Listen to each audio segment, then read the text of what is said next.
tu na hian apuko yele pinudin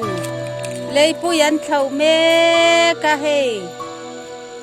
an thau chak lut tu ka anim bok sia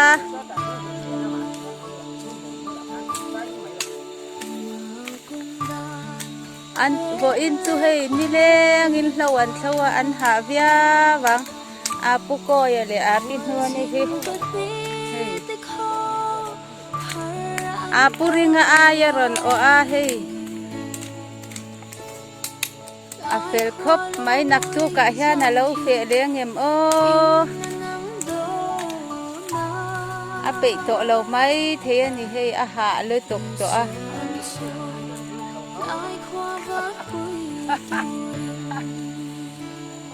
bal mun an thawa hei bal mun te an thawa an ha to he ani apuko yete he lam mai an mun lam hi kan thau me kan thau zo to a chak lam pang hi